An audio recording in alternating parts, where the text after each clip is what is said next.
We're live as Hamilton County emergency crews tell us what caused a man to fall off the side of Signal Mountain. Eyewitness News at 6 starts now. With coverage you can count on, this is Channel 3 Eyewitness News at 6 in HD. Topping our news, a tree trimmer fell 150 feet to his death on Signal Mountain.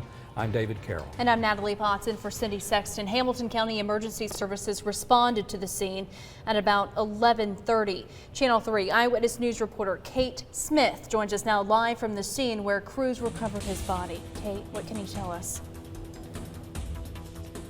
Natalie, the original call came in as a rescue attempt and then quickly moved over to recovery efforts. Around 11:30, an employee with Big Woody's Tree Service called 911 that his colleague fell off the side of the mountain while trimming trees on the public or private property, off Forest Park Drive. Walden's Ridge Emergency Services responded and said he fell about 150 feet off the bluff. Signal Mountain Fire Department, Dallas Bay Volunteer Fire Department, and Red Bank all responded to the scene. About an hour later, that rescue attempt then turned into a recovery effort. A name has not yet been released, but a Hamilton County spokeswoman says the victim is a male in his early 30s. First responders on scene described the terrain as very rough and difficult to navigate during the recovery efforts. Crews also had to rescue the other tree trimmer who was with the victim and then had to work on bringing up the first responders who went down to help those in need. It's a much different scene here than it was just a few hours ago. The Hamilton County Sheriff's Office is currently investigating the cause of the accident, and we hope to have a name and an ID of this victim as soon as possible. And of course, we'll update you on WRCBTV.com. But for now, I'm live in Hamilton County. Kate Smith, Channel 3 Eyewitness News. All right, thanks, Kate.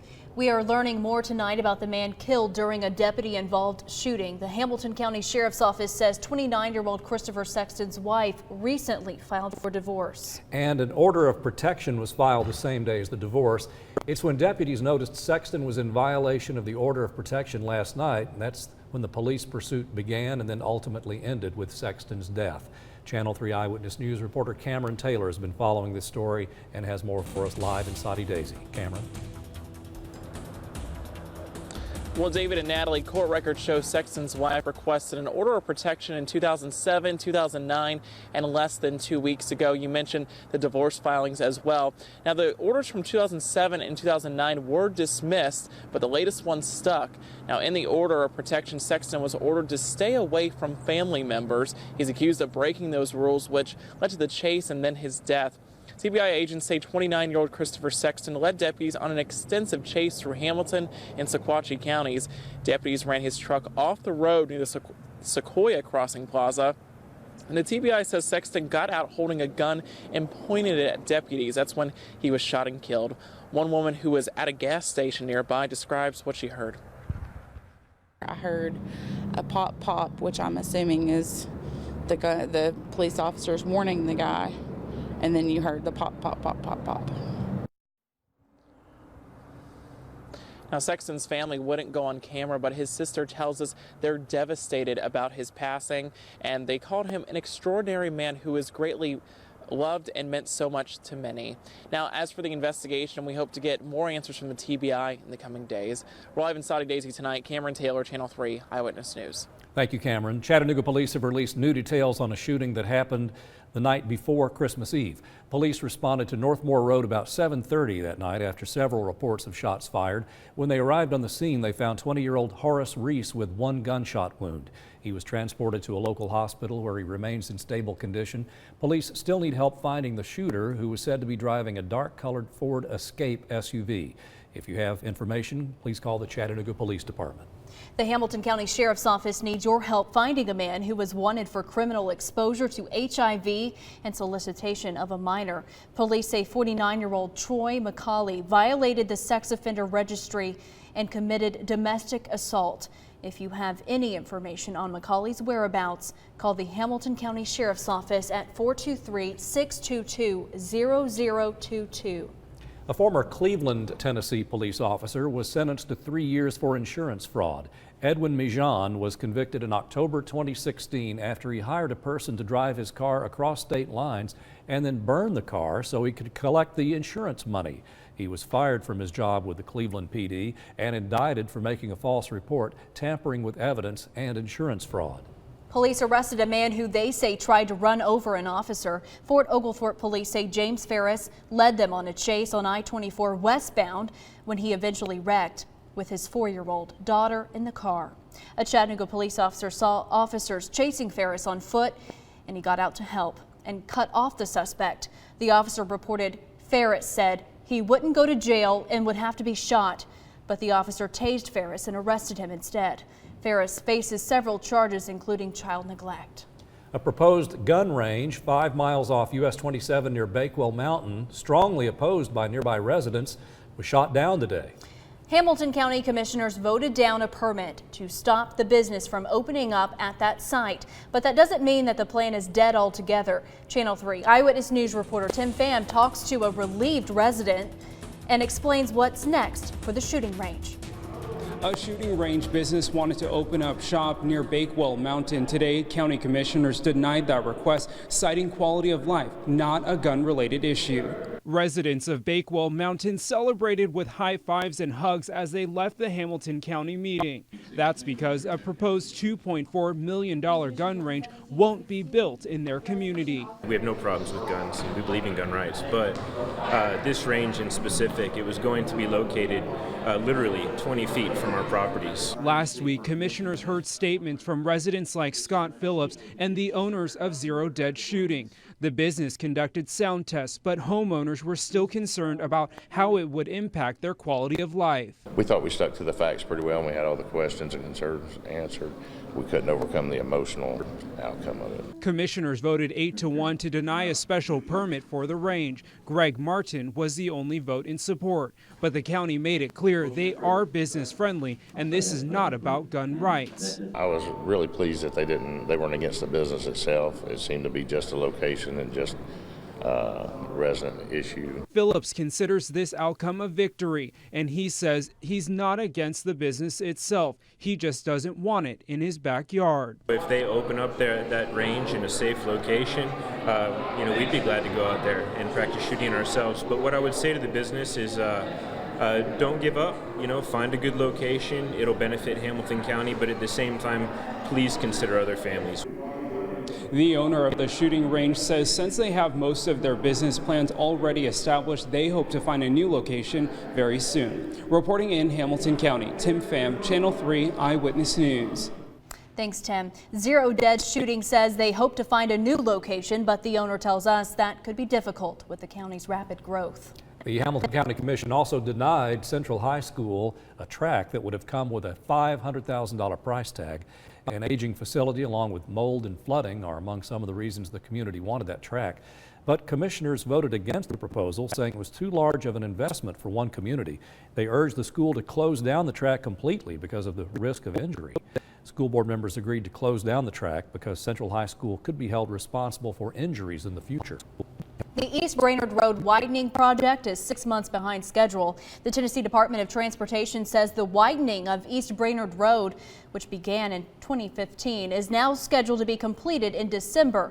The original completion date was set for June, putting the project some 6 months behind schedule.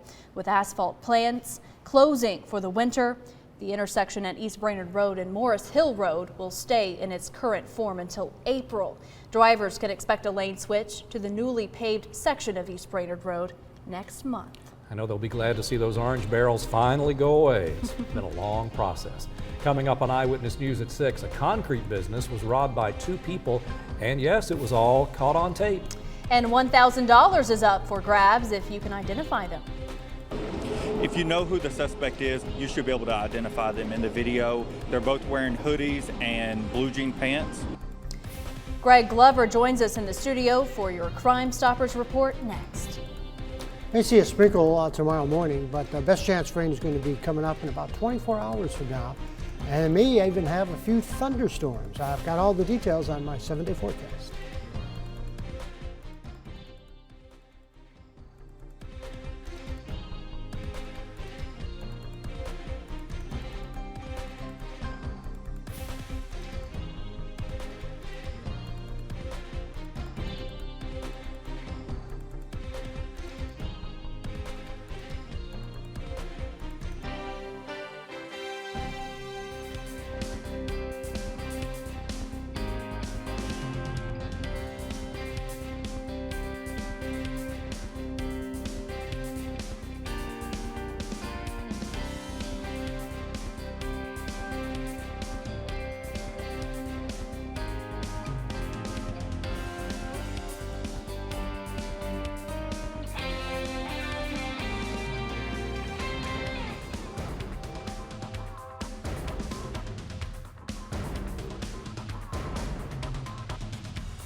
with coverage you can count on. This is Channel 3 Eyewitness News at 6 in HD. In Crime Stoppers, sometimes thieves go after specialized equipment because they know they can undercut retail and still make a nice profit. Well, that's on the black market or at the corner yard sale.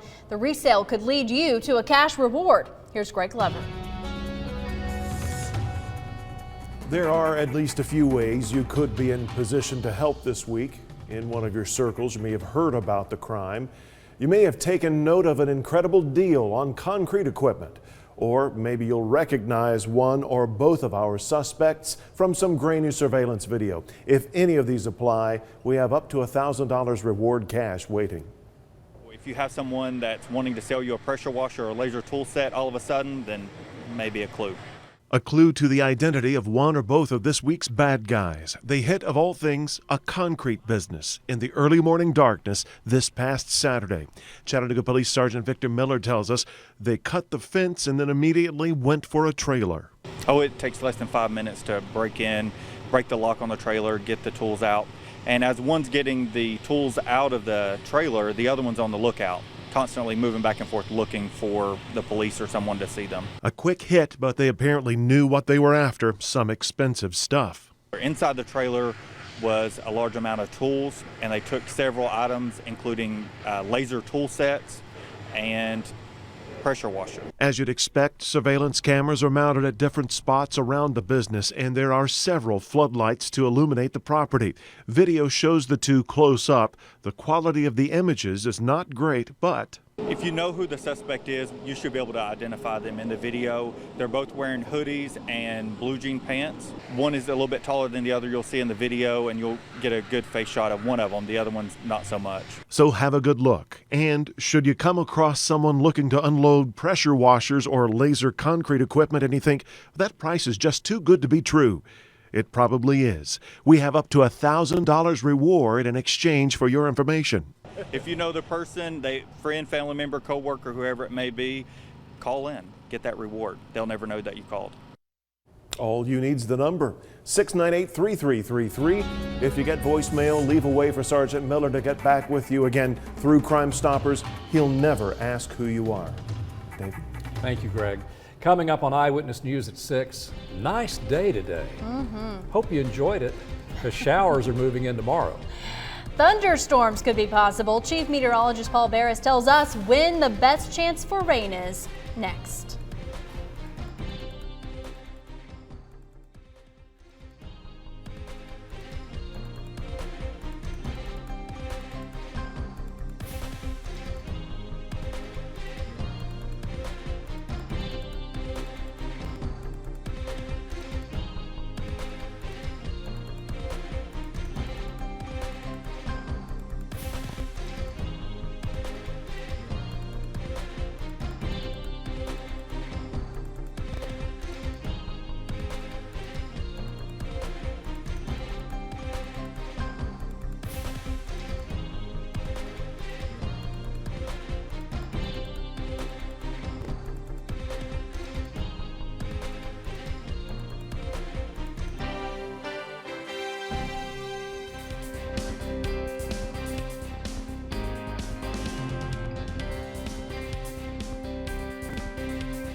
on our GPS cam looking out to the west. Just a glorious shot. The high clouds are moving north of the city right now. We're getting a little bit of clearing, but we are going to see some more clouds move in later on tonight. So it's going to continue warm for the foreseeable future, and with some rain showers, most of it moving in late Thursday. We may have a sprinkle earlier in that, and some morning rain showers on Friday. In between Thursday afternoon and Friday morning, overnight, we're going to get some thunderstorms, I think, now. Here's the satellite radar combination. Again, a few sprinkles formed south of us and to the east of us this morning, but the bulk of the rain right now is moving over Arkansas and Louisiana. This wave will be moving our way coming up for tomorrow, and especially into tomorrow night. That's when we're going to see most of that rain. Winds are light and out of the northeast. Temperatures in the 60s, 62 Cleveland. In the city, Dalton 65, 59 Athens and Fort Payne, 56 already down in Murphy, 67 and 54 for the high and the low today. And just a trace of rain earlier, right after midnight. The latest Vipercast is showing again this rain, mainly to the west of us now. Most of these showers are going to take a while before they actually get in here.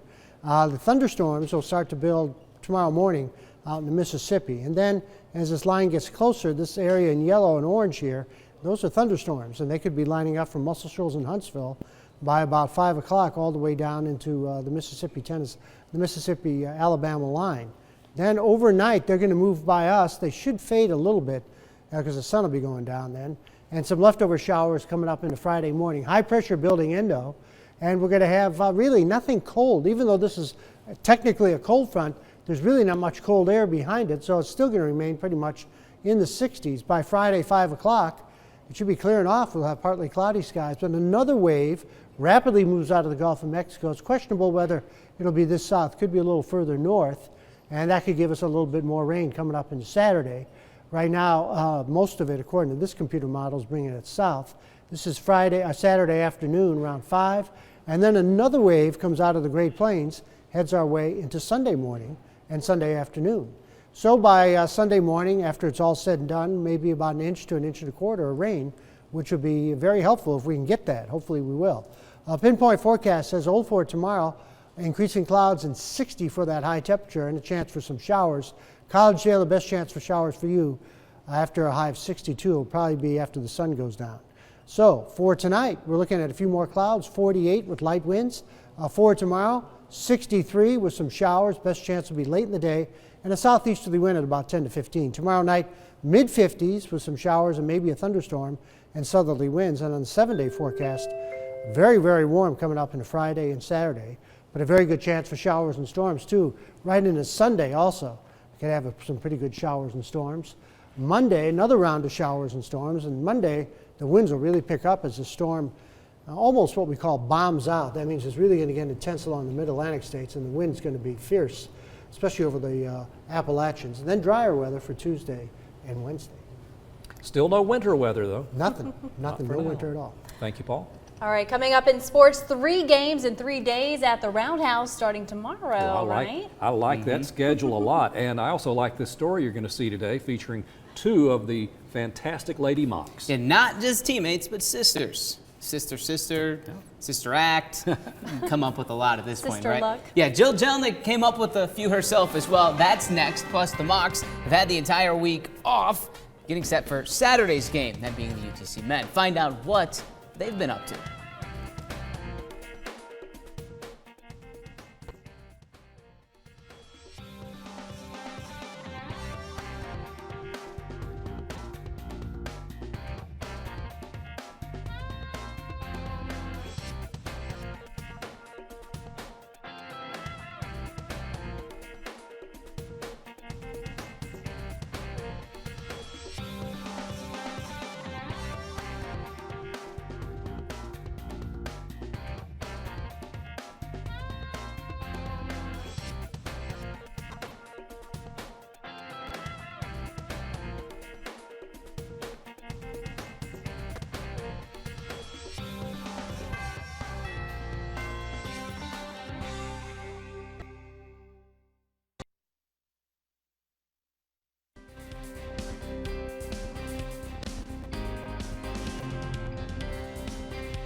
The reality of playing college sports is most high school seniors have to leave home behind. Unless you're Ariana Gilbert with the Lady Mocs, she brought part of home with her. For more on the Lady Mocs Sister Act, Channel 3 sports reporter Jill Jelnick joins us live in the studio. Paul, after Ariana was recruited by the Mocs, they began to turn their attention to her younger sister, Kiana, who says their relationship played a large role in her decision to come to UTC. Now they're both determined to help get the team back to the NCAA tournament, as well as enjoy this once-in-a-lifetime opportunity with one another. She would definitely be the quiet one. Yeah, I think she would be kind of crazy one. To their teammates, they are the quiet one and the crazy one. But to everyone else, they're the Gilbert sisters. Ariana and Kiana grew up with the same love for basketball, challenging one another from a young age. We would get in the gym, we would help each other, critique each other's shots and things. But we would also play one-on-one at the end of our workout, and we still do that to this day. The two guards make up just one of 7 Division I teams with a pair of non-twin sisters on the roster, realizing how rare it is to share their favorite memories, like when the Lady Mocs upset Tennessee 2 years ago. It was exciting. I was excited for her. I think that game she had 27 points or something, so it was just fun getting to play with, I think they were one of the top 5 teams at the time, so I think that gave us a lot of confidence in ourselves and this program. Confidence that has also helped create a special connection on the court. Without verbally saying stuff, we know what each other's going to do. So I think I might have the ball and I know she'll go back door and it'll be a big play and then the energy will start rubbing off on everyone else. While both are determined to help get their team back to the NCAA tournament, their time together means the most. Something that we'll always hang on to, things we'll have to tell our kids about and things. So it's just a really cool opportunity, especially to get to do it with her. The Lady Mocs have a busy week of conference play ahead of them, hosting Western Carolina Thursday at 6:30 and then UNCG Saturday in the first game of the doubleheader. Live in the studio, Jill Jelnick, Channel 3 Eyewitness Sports.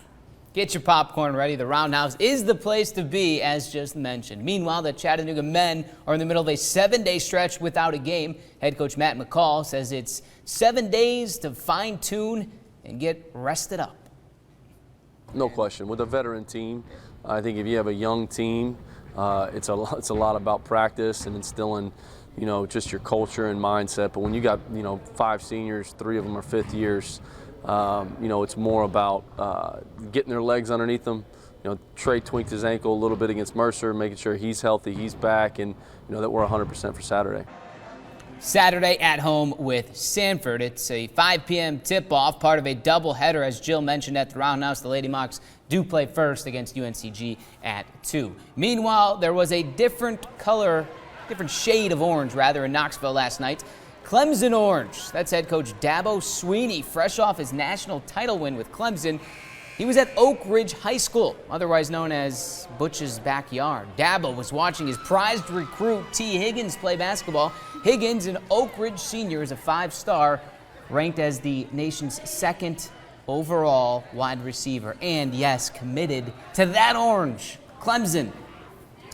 He was at one point interested in Tennessee, but he seems all Swinney and all Clemson right now. Hey, real quick, Major League Baseball Hall of Fame inductees, 3 get in: Tim Raines, Jeff Bagwell, Pudge Rodriguez. Wow. And Trevor Hoffman just missed. Vladimir Guerrero just misses as well. By a few votes. And I think next year Chipper Jones is on the ballot, so Braves fans will surely have something to celebrate. He's still hanging out in Atlanta. Maybe we can get him up here. That would be great. Chipper. Thank you, Paul. Let's take a look outside.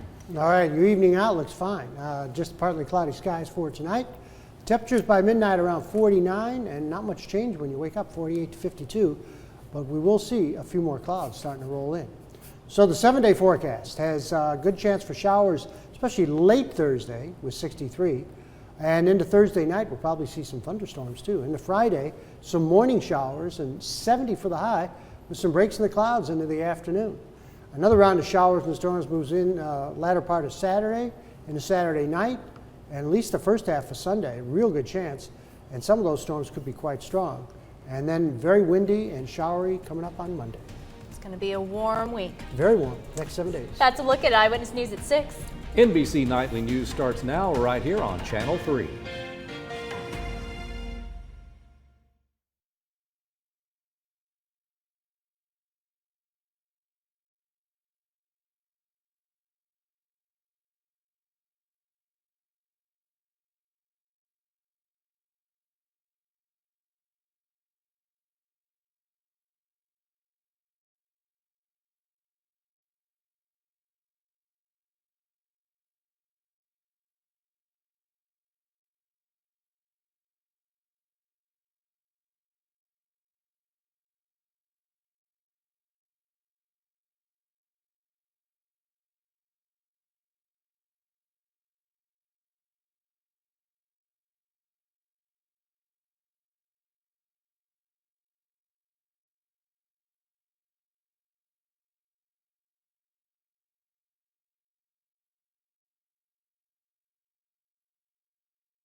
Yeah, you're like, hey, time out, everybody. Yeah.